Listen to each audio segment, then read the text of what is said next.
আবারও মাঠে নামছে লাল সবুজের যোদ্ধারা। এবার প্রতিপক্ষ পূর্ব তিমুর। আগামী ম্যাচটি হতে যাচ্ছে বাংলাদেশ অনূর্ধ্ব-20 নারী দলের জন্য আরেকটি বড় পরীক্ষা। যদিও এই দুই দলের আগে কখনো মুখোমুখি হয়নি, তবুও ম্যাচের আগেই বাংলাদেশের আত্মবিশ্বাস চোখে পড়ার মতো। এশিয়ান কাপের বাছাই পর্বে এবার তাদের প্রতিপক্ষ পূর্ব তিমুর। তবে মাঠে নামার আগে দুই দলের অবস্থান স্পষ্টতই ভিন্ন। বাংলাদেশ এরই মধ্যে লাওসের মতো প্রতিপক্ষকে তাদের ঘরের মাঠে হারিয়ে চমক দেখিয়েছে। স্বর্ণারানী মণ্ডলের অবিশ্বাস্য সব সেভ, আফিদা খন্দকারের ডিফেন্সের প্রতিরোধ আর সাগরিকা মুনকির আক্রমণ ভাগ, সব মিলিয়ে বাংলাদেশ দল ছিল অপ্রতিরোধ্য। কোচ পিটার বাটলার যেভাবে দলকে গুছিয়ে এনেছেন, তাতে স্পষ্ট বোঝা যাচ্ছে এই দল শুধু অংশ নিতে নয়, বাছাই পর্ব পার করে মূল পর্বে জায়গা করে নিতেই এসেছে।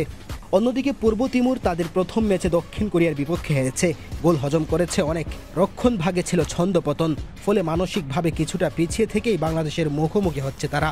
বাংলাদেশের জন্য এটাই সবচেয়ে বড় সুযোগ, দ্বিতীয় ম্যাচেই আরও একটি জয় তুলে নিয়ে বাছাইয়ে নিজেদের অবস্থান আরও পোক্ত করে তোলা। তরুণ ফুটবলারদের আত্মবিশ্বাস এখন তুঙ্গে। অনুশীলনে দেখা গেছে পুরো দল যেন একসাথে নিঃশ্বাস নিচ্ছে, একসাথে লড়াই করতে প্রস্তুত। চোখে মুখে শুধু একটাই লক্ষ্য, লাল সবুজ পতাকাকে আরও এক ধাপ ওপরে নিয়ে যাওয়া। কোচের বার্তা স্পষ্ট, প্রতিপক্ষ কে সেটা বড় কথা নয়, আমরা কি খেলছি সেটাই গুরুত্বপূর্ণ। তাই মাঠে নামার আগেই কোনো আত্মতুষ্টির জায়গা নেই, কারণ ফুটবল এমন এক খেলা যেখানে ছোট ভুলেই হতে পারে বড় ক্ষতি। তবে বাংলাদেশ জানে তারা এখন ফেভারিট। ম্যাচে বিশেষ নজর থাকবে গোলরক্ষক স্বর্ণারানীর দিকে, যিনি লাওস ম্যাচে মার্টিনেজ স্টাইলে সেভ করে আলো কাড়েন। মাঠে প্রতিপক্ষ যতই শক্ত হোক না কেন, যদি মানসিকতা ঠিক থাকে তবে জয় ছিনিয়ে আনা সম্ভব, এটাই বাংলাদেশ দলের বিশ্বাস।